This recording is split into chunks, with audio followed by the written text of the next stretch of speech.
Medical మరియు health care రంగంలో bright future కోసం వెతుకుతున్నారా? అయితే అరోరా అందిస్తున్న best paramedical and allied health sciences courses లో జాయిన్ అవ్వండి.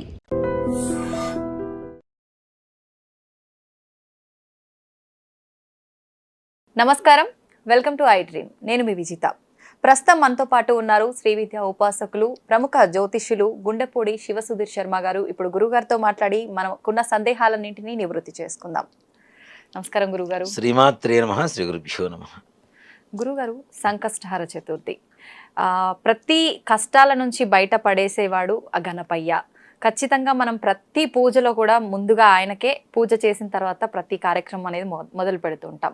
మరి ఈ సంకష్టహర చతుర్థి అనగానే ముఖ్యంగా గణపయ్యని పూజించాలని చెప్పి అంటుంటారు. నిజంగా గణపయ్యనే పూజించాలా? అసలు ఆ రోజు పూజా విధానం ఏ విధంగా ఉండాలి గురుగారు, తెలియజేయండి. శ్రీమన్మహాగణాధిపతయే నమో నమః. సంకష్ట అంటేనే అనుమానం అనేటువంటిది ఒక చాలామంది వాడేటువంటి పదం.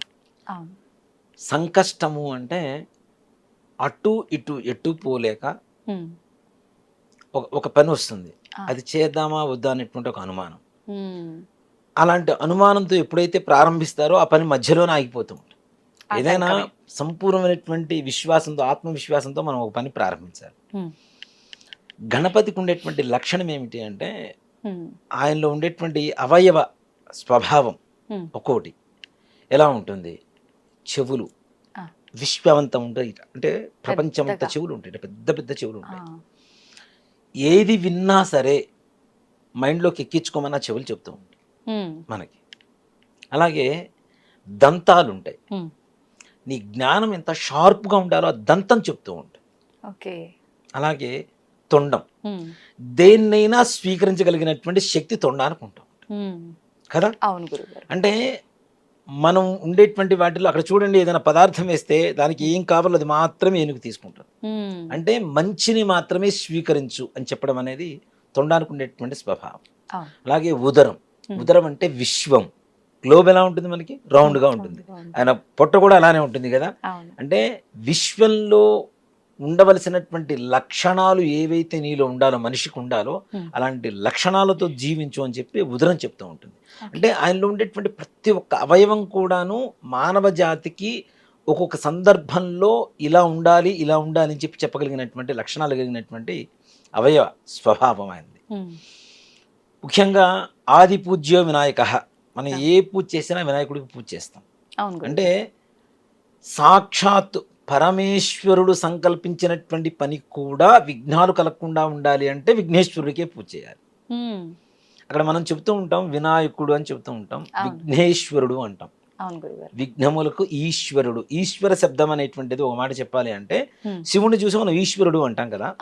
ఈశ్వరుడు అంటే నాథుడు అని అర్థం, ప్రపంచం మొత్తానికి నాథుడు ఆయన.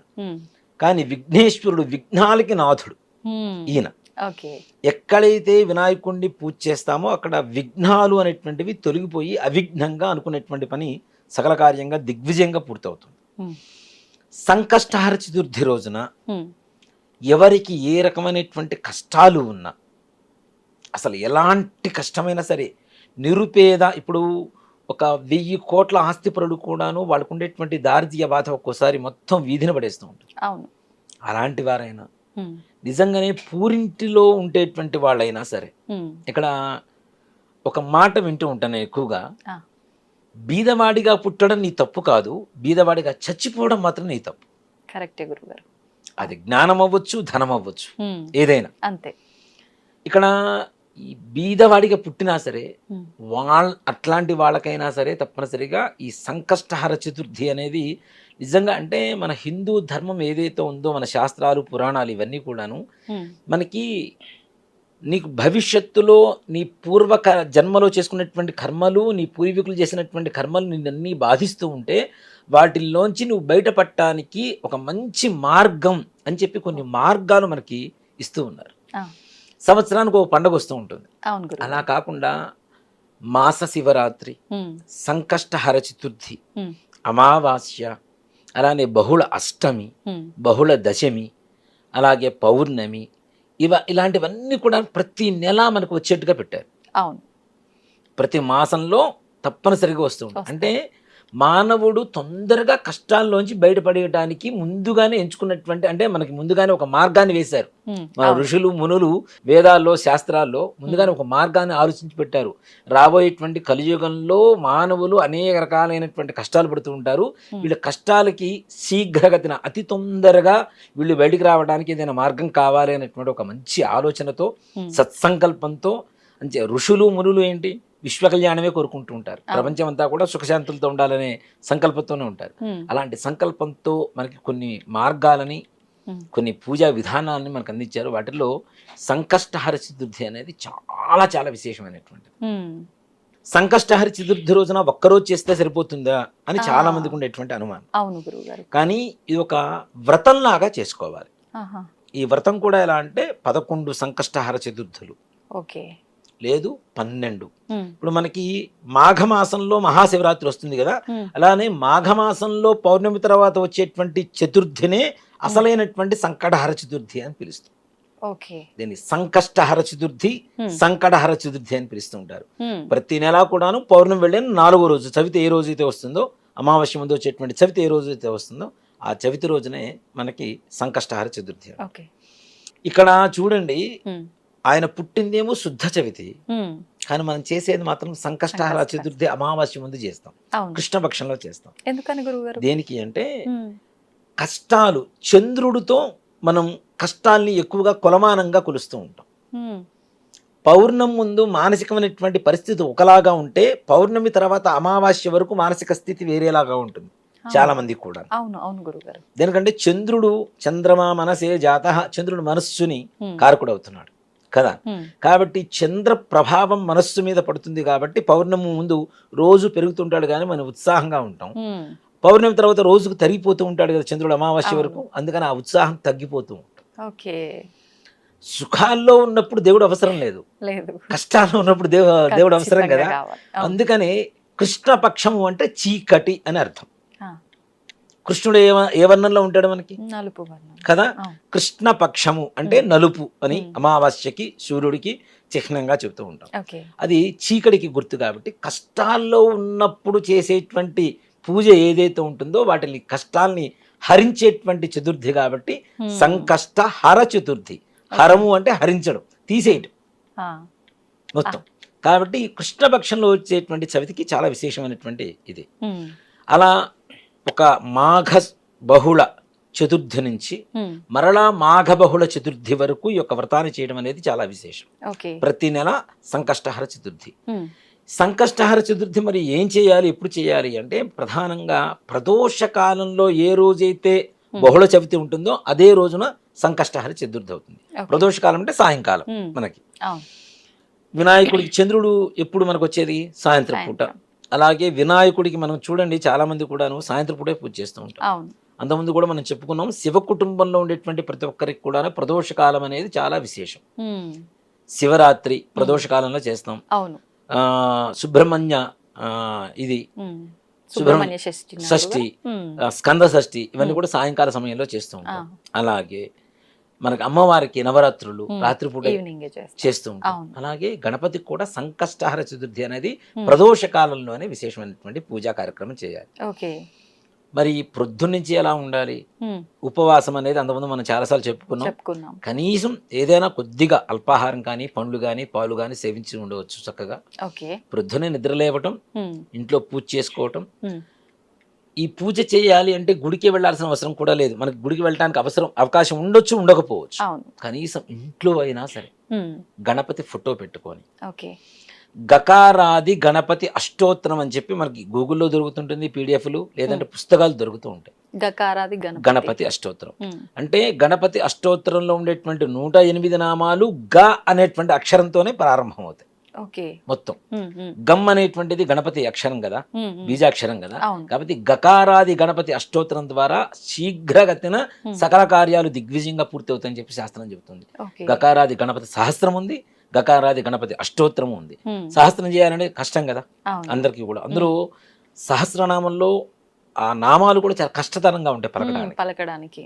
కాబట్టి గణపతి అష్టోత్తరం లేదు, మాకు ఇంగ్లీష్ మీడియం తెలుగు మీడియం కాదు, మాకు అష్టోత్తరం కూడా చదవటం రాదు, కనీసం ఆడియోతో అయినా సరే మనం పూజ చేసుకోవచ్చు చక్కగా. వింటూ. వింటూ. ఓకే. ముఖ్యంగా గణపతికి చాలా ఇష్టమైనటువంటిది ఏమిటి అంటే దూర్వ బిల్వం అంటే గరిక.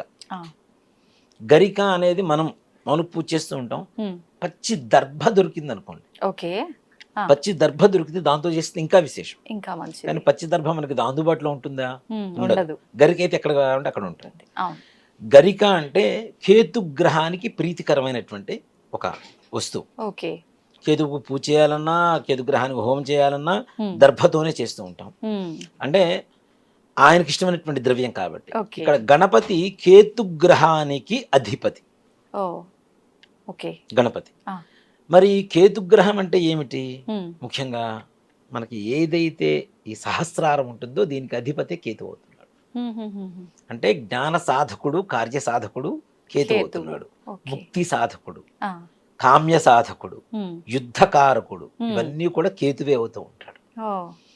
కేతుగ్రహానికంటే కూడాను ఇప్పుడు నేనున్నాను, మా అమ్మగారిని గౌరవిస్తే నేను ఆటోమేటిక్గా పనిచేసి పెడతా ఎవరికైనా. అవునా? మా నాన్నగారిని గౌరవించినా నేను ఎవరికైనా పనిచేసి పెడతా. అంతే. కేతువు మనకి తొందరగా శీఘ్రగతిన ఆయన అనుగ్రహం కలగాలి అంటే ఆయనకి ఇష్టమైనటువంటి ద్రవ్యంతో ఆయనకి అధిపతి అయినటువంటి మూలాధారానికి అధిపతి అయినటువంటి గణపతిని పూజ చేయడం ద్వారా తొందరగా మనకు పనులు అవుతాయి. ఓకే. ముఖ్యంగా కేతు అంటే సర్పాకారం. మనకి చూడండి, బ్యాక్ బోన్ దగ్గర నుంచి ఇది మొత్తం చూసుకుంటే సహస్రారం, ఇక్కడ వచ్చేసరికి పాములాగా ఉంటుంది. అవునా? ఈ కేతు ఎప్పుడైతే ఈ సహస్రారంలో మనకి ఉండేటువంటి జ్ఞానం వికసింపబడుతుందో ఆటోమేటిక్గా అనుకునేటువంటి సకల కార్యాలు దిగ్విజయంగా పూర్తి చేయగలుగుతాం. ఏకాగ్రత కలుగుతుంది. ఏది కోరుకోవాలో తెలుస్తుంది. ఓకే. క్లారిటీ వస్తుంది. ఇందాక చెప్పా కదా, సంశయాత్మకమైనటువంటి ఒక పరిస్థితిలో ఉండకుండా ఒక క్లారిటీతో ఆత్మవిశ్వాసం పెరుగుతుంది గణపతికి పూజ చేయడం ద్వారా. మనం చెప్పుకునేటువంటి సంకల్పం, అది సంతానం కావచ్చు, వివాహం కావచ్చు, లేదా రుణ బాధలు కావచ్చు, మంచి ఉద్యోగం కావచ్చు, ఏ పనైనా సరే మనం అది ఇది అని చెప్పడానికి ఏం లేదు. ఏ పని అనుకున్నా సరే పిల్లలు కూడా చేయొచ్చా గురుగారు చదువు విషయంలో? తప్పనిసరి. పిల్లలు అంత శ్రద్ధగా చేయాలంటే, పొద్దునుంచి ఉపవాసం ఉంచాలంటే వాళ్ళని కష్టం. వాళ్ళ బదులు వాళ్ళకి ఇంట్రెస్ట్ ఉండి వాళ్ళు చేస్తే బ్రహ్మాండంగా చేసుకోవచ్చు. ఈ గకారాది గణపతి అష్టోత్తరంతో గరికతో పూజ చేసి స్వామివారికి ఉండ్రాళ్ళు, బియ్యప్రభ, ఇంట్లో బియ్యం లేకుండా ఎవరింట్లో ఉండవు, బియ్యప్రభ చేసుకొని బియ్యప్రభతో ఉండ్రాళ్ళు చేసి దాని మీద కొద్దిగా బెల్లం ముక్కబెట్టి, మనం గణపతికి ఇష్టం కదా అని చెప్పి చెరుకు ముక్కలు తీసుకురావాల్సిన పని లేదు, కొబ్బరికాయలు తీసుకురావాల్సిన పని లేదు, అరటిపండు తీసుకురావాల్సిన పని లేదు. ఇంట్లో ఉండేటువంటి ఈజీగా ఉండేటువంటి ద్రవ్యాలు ఈజీగా తొందరగా వండుకునేటువంటి అవకాశం కూడా ఉంటుంది. బియ్యప్రభుని ఉడకబెట్టి కొద్దిగా పచ్చిపప్పు, వాము వేసేసి ఉడకబెట్టేసి వాటిని కొద్దిగా చిన్న చిన్న ఉండ్రాళ్ళు చేస్తే స్వామివారికి సరిపోతుంది కదా. దాని మీద అన్నిటికంటే ఆయనకి ఇష్టమైనటువంటి ద్రవ్యం ఏంటంటే బెల్లం, మధురం. ఈ బెల్లాన్ని పెట్టేసి స్వామివారికి నివేదన చేసి ధూపం, దీపం, నైవేద్యం చేసి ఆ యొక్క ప్రసాదాన్ని మనం స్వీకరించడం ద్వారా, ఇది కూడా ప్రదోష కాలంలో మాత్రమే, సాయంత్రం 5:45 నుంచి 6:45 వరకు ఉండేటువంటి సమయాన్ని ప్రదోష కాలం అంటాం, సంధ్యా సమయం అంటాం కదా. అక్కడ కూడా చూడండి, సంధ్యా సమయంలోనే పూజ చేయమని చెబుతున్నాం మనం. దాన్ని అసుర సంధ్య వేళ అంటాం. అసురులు అంటే రాక్షసులకు సంధ్య వేళ. అది ఒక మాట చెప్పనండి. ఆ సమయంలో దీపం పెట్టడం ద్వారా మనకి రాక్షసులంతా కూడా వెళ్ళిపోతారు. అంటే అజ్ఞానం అనేది పోతుంది, చీకటి పోతుంది, జ్ఞానం వెలుగుతోంది దీపం ద్వారా. మన జ్ఞానం అనేది తొందరగా వికసింపబడుతుంది గణపతికి పూజ చేయడం ద్వారా. తద్వారా మనం అనుకునేటువంటి సంకల్పం ఏదైనా సరే, ఇది చాలా మంది నన్ను కొన్ని విషయాలు అడుగుతున్నప్పుడు, మా దేవుడు ఏది కోరుకుంటే అది ఇస్తాడు అని చెప్పి ఇతర మతాల వాళ్ళు కొంతమంది నాతో వాదిస్తుంటారు. మీ దేవుడు ఏది కోరుకుంటే అది ఇస్తాడేమో, నా దేవుడు నాకేం కావాలో ఆయన కోరుకొని నాకు ఇస్తాడని చెప్తానే.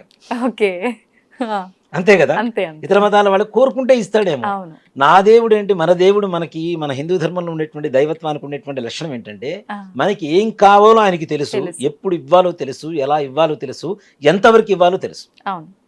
మనం కోరుకున్నదే కోరిక కాదు, మనకు భగవంతుడు ఏది ఇవ్వాలనుకున్నాడో సంకల్పం చేశాడో అదే సంకల్పం. కాబట్టి ఇలాంటివి చేయడం ద్వారా తప్పనిసరిగా ప్రతి సంకష్టహర చతుర్థికి ఇలా 13 నెలలు వస్తుంది. మాఘ బహుళ చవితి నుంచి మరలా మాఘ బహుళ చవితి వరకు, అంటే 13 సంకష్టహర చతుర్థులు వెళ్ళిపోతాయి.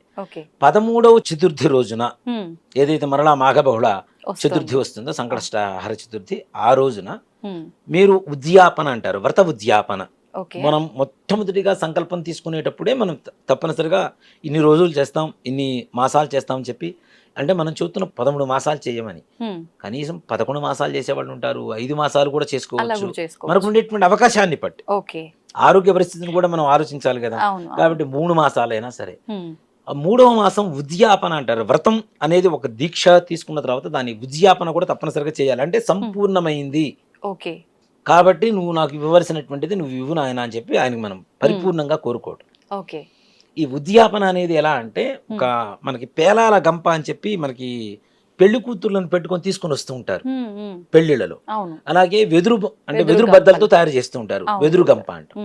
అలాంటి గంప ఒకటి తీసుకొని, అది మీకుండేటువంటి అవకాశాన్ని Size బట్టి ఎంత? చిన్నదా పెద్దదా అనేది తీసుకొని ఓకే. దాని నిండా వడ్లు పోయాలి, ఆహా. ధాన్యం పోసి ఓకే. దాని మీద ఒక వస్త్రం ఉంచి, మారేడు దళాలు ఉంటాయి కదా మనకి, మారేడు దళాలు వెండివి బయట అమ్ముతూ ఉంటారు, ఓకే. అలాంటివి తీసుకొని ఒక 3 దళాలు తీసుకొని, అలాగే గణపతికి ఇష్టమైనటువంటి పండ్లు ఏంటంటే మనకి రేగు పండ్లు అంటాం. రేగు పండ్లు కదా, అవి ఏ సీజన్ పడితే ఆ సీజన్లో మనకు దొరకవు. అవును. సమ్మర్లో తప్పనిసరిగా దొరుకుతాయి. మనకి ఫిబ్రవరిలోనే దాదాపుగా మనకి మాఘమాసం అనేది వస్తుంది. ఆ సమయంలో మనకి రేగి పండ్లు దొరుకుతుంటాయి. అంటే భోగి పండ్లు పోస్తాం కదా మనం, అవును. కాబట్టి ఈ మాఘమాసంలో దొరుకుతాయి కొన్ని రేగి పండ్లు. అలాగే అవకాశం ఉంటేనే బంగారంతో తయారు చేసిన ఒక రేగి పండు. ఇవి దొరకని పరిస్థితి. ఇవి దొరుకుతాయి. దొరకని పరిస్థితుల్లో అది దొరికినా దొరకకపోయినా శక్తి ఉంటే సువర్ణంతో చిన్న రేగి పండు. గణపతికి 13వ బహుళ చవితి రోజున పూజ చేసుకొని, లేదా మీరు ఎన్ని మాసాలు అయితే సంకల్పం చేసుకుంటారో అన్ని మాసాలు పూజ చేసుకొని, సాయంకాల సమయంలో పూజ చేసుకొని, అవకాశం ఉంటే ఆ రోజున లక్ష్మీ గణపతి హోమం కూడా చేయించుకోవడం అనేది ఉత్తమమైనటువంటి మార్గం. తొందరగా లక్ష్మీ గణపతి, లక్ష్మి అంటే ధనం, గణపతి అంటే కార్యసిద్ధి, రెండు ఉంటే ఇంకా చాలు, ప్రపంచంలో అన్నీ ఉన్నట్టే కదా మనకి. కాబట్టి హోమం కూడా చేయించుకొని అవకాశం ఉంటే ఇవి బ్రాహ్మణుడి కూర్చోబెట్టి ఆయన కాళ్ళు కడిగి, పొద్దున్నుంచి ఆయన కూడా ఏమీ తినకుండా ఉండి, సాయంకాలం ఆయన ఇంట్లో వండుకోవడానికి కావాల్సినటువంటి స్వయం పాకం, ఈ ధాన్యం, ఈ మారేడు దళాలు, అలానే రేగి పండ్లు, ఇవన్నీ కూడా సంకల్పం చెప్పుకొని వ్రత ఉద్యాపన చేస్తున్నామని చెప్పి వ్రత కథ ఉంటుంది, చిన్న కథ, ఒక పేర వరకు ఉంటుంది. ఆ కథ చదువుకొని ఈ బ్రాహ్మణికి దానం ఇచ్చిన తర్వాత ఉద్యాపన మొత్తం సంపూర్ణమవుతుంది. అక్కడితో వ్రతం కంప్లీట్ అయిపోయింది. ఇంకా తదుపరి మనకు అవకాశం ఉంటే ప్రతి నెల చేసుకోవచ్చు, చేసుకోపోవచ్చు. కానీ ఒక వ్రత నియమంగా చేస్తే మాత్రం తప్పనిసరిగా గణపతి మనం అనుకునేటువంటి సకల సంకల్పాన్ని కూడాను చక్కగా నిర్విఘ్నంగా ముందుకు తీసుకువెళ్తాడు, చక్కగా సజావుగా సాగుతాయి. గణపతికి ఈ విధంగా పూజ చేస్తే వివాహం కానిటువంటి వారు కానీ, ఉద్యోగం రానటువంటి వారు కానీ, వాళ్ళు అనుకునేటువంటి సంకల్పం జరగలేదు అన్నవాళ్ళు కానీ ఎవ్వరు ఇంతవరకు నా దృష్టిలోకి ఎవరు రాలేదు ఈ విధంగా చేసిన వాళ్ళు. కాబట్టి గరికతో పూజ చేయటం, ఉండ్రాళ్ళు నివేదన పెట్టడం, బెల్లం కలిపి నివేదన పెట్టడం, ఇలా వ్రతంగా తీసుకొని చేయడం ద్వారా సంకష్టహర చతుర్థి వ్రతం సంపూర్ణమవుతుంది. ఉద్యాపన చేయడం ద్వారా గణపతి పరిపూర్ణమైనటువంటి అనుగ్రహాన్ని మనం పొందవచ్చు. ఆ రోజు మీరు అల్పాహారం తీసుకోవచ్చు అని అన్నారు కదా గురుగారు. కొంతమంది ఉపవాసమే ఉంటారు కదా, వాళ్ళు సాయంకాలం పూజ అయిపోయిన తర్వాత తినొచ్చా, మరుసటి రోజు తినాలా? లేదు, రాత్రిపూట భోజనం చేయొచ్చు, పూజ అయిపోయిన తర్వాత భోజనం చేయవచ్చు చక్కగా. ఇక్కడ ఒకటి చెప్తానమ్మా, మన హిందూ ధర్మం కూడా ఏంటంటే ఏదైతే మనం పూజ చేసామో పూజ చేసిన తర్వాత ప్రసాదం తీసుకోవాలని చెప్తున్నాం కదా, మరి ప్రసాదం తీసుకుంటే ఉపవాసం పోయినట్టే కదా, మరి అట్లాంటి భోజనం చేయడానికి తప్పే ఉంది. అంతే. అక్కడ మనం వండుతుంది బియ్యప్రభ, అవునా? బియ్యప్రభ అంటే బియ్యంతోనే సమానం. స్వామివారి ప్రసాదం తీసుకుంటున్నాం, అక్కడ అన్నం తిన్నట్టే. కాబట్టి మరలా భోజనం చేయడం అనేది తప్పు కాదు, చెయ్యాలి కూడా. కడుపు మార్చుకోమని ఏ భగవంతుడు చెప్పడు, ఏ ధర్మము చెప్పదు. ఓ మాట చెప్పాలి అంటే అలా చెప్తే అది ధర్మం కూడా కాదు నన్ను అడిగితే. కాబట్టి ఏదో ఒకటి అల్పాహారం ఏదైనా ఉదయించి సేవించవచ్చు. సాయంకాలం తప్పనిసరిగా స్వామివారి ప్రసాదాన్ని, భోజనాన్ని తప్పనిసరిగా తినాలి. లోపల మనకి ఆత్మారాముడు ఉంటాడు, ఈ ఆత్మారాముని శోభ పెడుతూ మనం ఎన్ని పూజలు చేసినా ఏ రకమైనటువంటి ఉపయోగం అయితే ఉండదు. సంతోషం గురుగారు, నిజంగా ఎప్పటికప్పుడు టాపిక్ కొత్తగా ఎవ్వరు చెప్పినట్టు కాకుండా చాలా మంచిగా చెప్తారు మీరు. నిజంగా ఎక్స్ప్లెనేషన్ కూడా స్టార్టింగ్ నుంచి మనం ఏదైనా టాపిక్ తీసుకున్నాము అని అంటే మధ్యలో ఏదో ఒక డౌట్ వస్తూ ఉంటుంది, అసలు డౌటే లేకుండా స్టార్టింగ్ నుంచి ఎండింగ్ వరకు చాలా క్లియర్గా ఉంటుంది గురుగారు. ధన్యవాదాలు. శ్రీమాత్రే నమః. శ్రీ గురుభ్యో నమః. నమస్కారం, వెల్కమ్ టు ఐ డ్రీమ్ ధర్మ మార్గం విత్ విజిత కార్యక్రమానికి స్వాగతం. అయితే ప్రస్తుతం మనతో పాటు ఉన్నారు ప్రముఖ ఆధ్యాత్మికవేత్త లక్ష్మీ నరసింహస్వామి ఉపాసకురాలు శ్రీమతి శ్రవంతి గారు. ఇప్పుడు వారితో మాట్లాడి ఒక మంచి ఇంట్రెస్టింగ్ టాపిక్ గురించి అడిగి తెలుసుకుందాం. నమస్తే మా. నమస్తే అమ్మా. అయితే మనం ఏ పూజ చేసినా ఏ శుభకార్యం చేసినా మొదటగా గణపతిని ఆరాధిస్తుంటాం. తొలి పూజ ఆయనకు చేసిన తర్వాతే మిగతా ఏ పనైనా మొదలు పెడుతుంటాం. ఇది ఒక నమ్మకంగా మనకు అలా అలవాటైపోయింది అంతే ఇంకా. అయితే ప్రత్యేకించి గణపతికి సంబంధించిన ఒక పూజా విధానాన్ని చేసే రోజు అనంటే ప్రతి ఒక్కరూ ప్రతి మాసంలో సంకటహర చతుర్థి అని చెప్పి భావిస్తూ ఉంటారు. అయితే ఆ రోజు ప్రత్యేకంగా గణపతిని ఏ రకంగా ఆరాధించాలి? ముఖ్యంగా మనకి ఇప్పుడు మార్గశిర మాసం, ధనుర్మాసం కూడా స్టార్ట్ అయిపోయింది. ధనుర్మాసంలో వచ్చింది సంకటహర చతుర్థి. మరి ప్రత్యేకమైన విధి విధానాలు ఏమైనా ఉంటాయా తెలియజేయండి. తప్పకుండా చెప్తాను. మార్గశిర మాసమైన ధనుర్మాసమైనా కూడా ఆధ్యాత్మికంగా మనం కేవలం ఆధ్యాత్మిక ఆలోచనలతో ఉండడానికి అవకాశం ఉంటుంది. ఎందుకంటే ధనుర్మాసం అనేసరికి శూన్యమాసం అని చెప్పి ప్రత్యేకించి మన ఇంట్లో శుభకార్యాలు అవి ఇవి ఏం చేయరు, కానీ ఆధ్యాత్మికంగా అంటే పూజలు చేసుకోవడానికి కానివ్వండి, ఏదైనా మీరు పాశురాలు చదువుకోవడానికి కానివ్వండి, అసలు చదివి దాని అర్థం తెలుసుకోవడానికి ముగ్గులు అయితే చాలా బాగా వేస్తారు. అంటే మనం చూస్తే గనక ఈ నెలంతా కూడా సూర్యుడికి గమనాన్ని కొలమానంగా తీసుకొని ఈ నెల రోజులు మనము సూర్యుడికి కూడా కేటాయించినట్టు అవుతుంది అనమాట. అందుకే మీకు రథం ముగ్గు అవి వేస్తారు లాస్ట్ కి వచ్చేటప్పటికి, సంక్రాంతి అప్పటికి.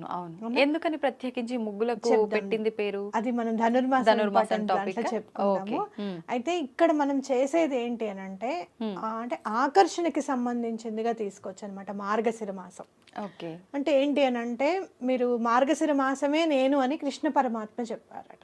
అంటే కృష్ణ పరమాత్మ అనగానే మీరు చూడంగానే మీరు చిన్న పిల్లవాడప్పుడు లడ్డు గోపాల్ని చూడండి, లేదు అంటే కనుక రాధాకృష్ణుల్ని చూడండి, లేదా కృష్ణుడు మీరు గురువాయూర్లో ఉంటాడు కృష్ణుడు, అలా చూడండి. ఇంత చిన్నగా ఉంటాడు మన ఉడిపి కృష్ణుడు. ఎక్కడ చూసినా మనం ఆకర్షింపబడతాం. అబ్బా స్వామి ఎంత బాగున్నారో, చక్కగా ఉన్నాడు కదా, మన ఇంట్లో పిల్లవాళ్ళలాగా మనం సంతోషపడిపోతూ ఉంటాం. అలా మనని ఎవరైనా సరే మన మాట వినాలి, మన పిల్లలు మన మాట వినాలి, మన భర్త కానీ భార్య కానీ వాళ్ళిద్దరిది ఒక మాట అయి ఉండాలి. అట్లాగే ఇంట్లో ఎక్కడ కూడా గొడవలు జరగకుండా ఉండాలి అని అంటే గనక ఈ రోజు మీరు త్రైలోక్య మోహన కవచం అని ఉంటుంది గణపతిది. త్రైలోక్య మోహన కవచం గణపతి అని కొట్టండి గూగుల్లో, తెలుగు అని కొడితే ఏ లాంగ్వేజ్ అంటే ఆ లాంగ్వేజ్ లో మీకు వచ్చేస్తుంది. త్రైలోక్య మోహన కవచం అనేది ఈ సంకటహర చతుర్థి నాడు గనక చదువుకుంటే ఆ రోజు మొదలుపెట్టి కనీసం 11 రోజులు కానీ 21 రోజులు కానీ లేదా 40 రోజులు చదువుతామని అనుకుంటే కనుక వరుసగా కేవలం ఆ ఒక్క రోజు చదివినా కూడా మీకు డిఫరెన్స్ తెలుస్తుంది. అంటే ఎలా మనం ఆకర్షింపబడతాం, మన మాట ఆకర్షింపబడాలి. మనం ఏదైనా చెప్పినప్పుడు పిల్లలు వినడం కానివ్వండి, ఇంట్లో వాళ్ళది ఒక మాట అవనివ్వడం కానివ్వండి, లేదు అంటే గనక ఒక్కొక్కసారి కొన్ని పనులు మాటల వల్ల ఆగిపోతూ ఉంటాయి. అంటే మనం ఏదైనా గట్టిగా మాట్లాడామనుకోండి, అవతల వాళ్ళకి కోపం వచ్చి ఆ పని చేయకుండా ఉంటారు. అవునా కదా? ఇంట్లో అయినా సరే సహజంగా జరుగుతూనే ఉంటాయి. అప్పుడు ఈ త్రైలోక్య మోహన కవచం గణపతిది గనక చదువుకుంటే చాలా మంచిది అని చెప్పుకోవచ్చు. అంటే మధ్యలో ఆగిపోయే పనులు, ఆటంకాలు జరిగే పనులకి ప్రత్యేకించి ఇది ఉపయోగపడుతుంది. సంకటహర చతుర్థి అంటేనే సంకటాలన్నీ కూడా నిర్మూలింపజేసేది, హరింపజేసేది. అసలు మనకి ఏ పనైనా కూడా ఆగిపోతుందండి, మేము మొదలు పెడుతుంటే ఆగిపోతుందండి. అసలు సంకటహర చతుర్థి చేసుకున్నామంటే కూడా మాకు అవ్వట్లేదు, ముందుకు వెళ్ళడం లేదు అని అనుకున్నప్పుడు మీరు ఏం చేస్తారంటే రేపు చేసుకుంటాను అట్లా ఇట్లా అని ఏం అనుకోకండి, మామూలుగా ఉండండి. పొద్దున్న లేవంగానే తలంటి పోసేసుకొని దేవుడి దగ్గర కూర్చొని, నాయన ఇవాళ సంకటహర చతుర్థి, నేను దండం పెట్టుకుంటున్నాను, నేను ఇలా ఉపవాసం ఉంటాను, సాయంత్రం వరకు తినకుండా ఉంటాను అని చెప్పి త్రైలోక్య మోహన కవచం అనేది చదువుకోండి. సాయంత్రం చదువుకుంటే కూడా చాలా మంచిది. ఎన్నిసార్లు చదవాల్సి ఉంటుంది? ఒక్కసారి చదువుకోండి, ఒక్కసారి చదువుకోండి. లేదు ఎవరికైనా వీలు కుదురుతుంది అంటే ఒక 3 సార్లు చదువుకున్నా పర్వాలేదు. అయితే ఈ విధానాన్ని చాలా మంది వ్రతంలా కూడా ఆచరిస్తారని చెప్పి అంటుంటారు, అది ఎలా ఉంటుంది? వ్రతము అని అంటే సంకటహర చతుర్థి ఖచ్చితంగా సంవత్సరం పాటు చేయాల్సిందే. మీరు శ్రావణ మాసంలో చేసుకోవచ్చు, కార్తీక మాసంలో మొదలు పెట్టుకోవచ్చు. ఈ మార్గశిర మాసం మాత్రం చేసేసుకొని మీరు మళ్ళీ జనవరిలో కూడా చేసుకోండి. మొదలు పెడతాము అనేది మాఘమాసం నుంచి మొదలు పెడతాం కంటిన్యూగా అని అనుకోండి. అంటే ఏదన్నా పనులు అసలు టోటల్గా ఆగిపోయి అసలు పూజ చేయడానికి కూడా అవ్వట్లేదండి, మేము అనుకుంటే చాలు అవాంతరం వచ్చేస్తుందండి అని అనుకున్నప్పుడు కొన్ని సందర్భాలు ఎలా ఉంటాయో తెలుసా? పొద్దున్నే లేద్దాము ఇంకా పూజ చేసేసుకుందాం అన్నప్పుడు ఆ రోజు బోర్ పాడవుతుంది. అవును అవును వాడు రావాలి, బాగు చేయాలి, నీళ్లు రావాలి, ఇదంతా వీటిల్లోనే ఉండిపోతాం. అవును. అట్లాంటి సందర్భాలు ఎవరో ఒకళ్ళకి ఎదురవుతూనే ఉంటాయి. కాబట్టి మీరు ఏం చేస్తారు అని అంటే, అలాంటి ఆటంకాలు ఏదైనా పనులలో మీకు అవుతున్నాయి అంటే కనుక, అసలు కదలట్లేదు ఆ పని అంటే కనుక, కేవలం మాటలతోనే ఆగిపోయింది, ఈగోయిస్టిక్గా అవ్వాల్సి వస్తుంది అంటే, వాళ్ళు చేస్తారని మనం ఊరుకొని, మనం మొదలు పెడతాంలే అని వాళ్ళు ఊరుకొని. ఇప్పుడు కొన్ని సంబంధాలు ఉంటాయి, వాళ్ళు వచ్చి మమ్మల్ని అడగచ్చుగా, మేము కాదంటాము అని అంటారు. అవును. మనం వెళ్ళి అడిగితే ఎలా ఉంటుందో, అసలు ఏమంటారో అని అనిపిస్తూ ఉంటుంది, అవునా కదా?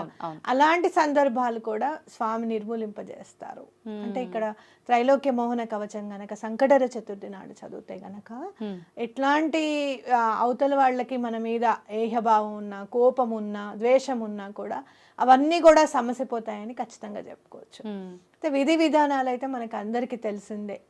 ఉపవాసం ఉండాలి, సాయంత్రం పూట పూజ చేసుకోవాలి, సాయంత్రం ఎప్పుడైతే చంద్రోదయం అవుతుందో అప్పుడే మనం పారణ చేయాలంటే తినాలి, ఆ టైంలోనే తినాలి అని చెప్పి అందరికీ తెలుసు.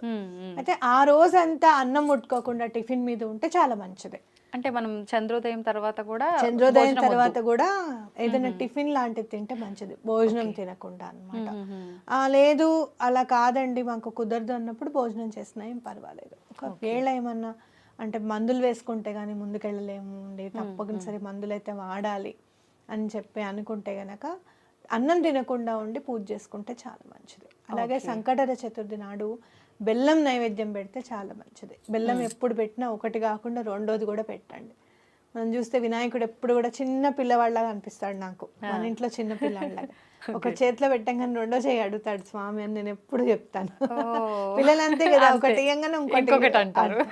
కాబట్టి అట్లా స్వామిని కూడా మన ఇంట్లో చిన్న పిల్లవాళ్ళగా భావించి తీసుకుంటే, గణపతికి పూజ చేస్తే తొందరగా ఎందుకు అయిపోతుంది అని అంటే గనక, ప్రకృతి మయంగా ఉంటుంది ఆయన పూజ అంతా కూడా. అంటే గరికని చాలా ఇష్టపడతారు, అలాగే మీరు ఎక్కడ అసలు ఉమ్మెత్తలు జిల్లేళ్ళు కూడా యాక్సెప్ట్ చేస్తారు స్వామి, అవునా కాదా పూజలు.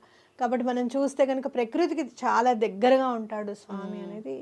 అలాగే మీరు చూస్తే నలుగు పిండితో స్వామి శరీరం చేయబడింది అంటే అది కూడా ప్రకృతిమయమే అనుకోవచ్చు అన్నమాట.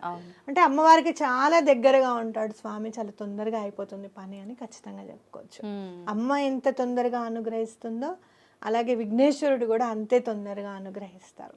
మీకు కేతు గ్రహ సంబంధ బాధలు ఉన్నా, బుధ గ్రహానికి సంబంధించిన బాధలు ఉన్నా కూడా చాలా చక్కగా పూజ చేసుకోవచ్చు. విఘ్నేశ్వరుడి గనుక పూజ చేసుకుంటే ఆ గ్రహ దోషాలన్నీ కూడా తొలగిపోతాయి అన్నమాట. ఓకే. అయితే ఇప్పుడు ప్రత్యేకించి వారాల లాగా మనం ఏదైనా పూజ చేసినప్పుడు ఈ వారం వీలు కుదరకపోతే మరొక వారం ఎక్స్ట్రా చేసుకుంటాము అనుకుంటాం.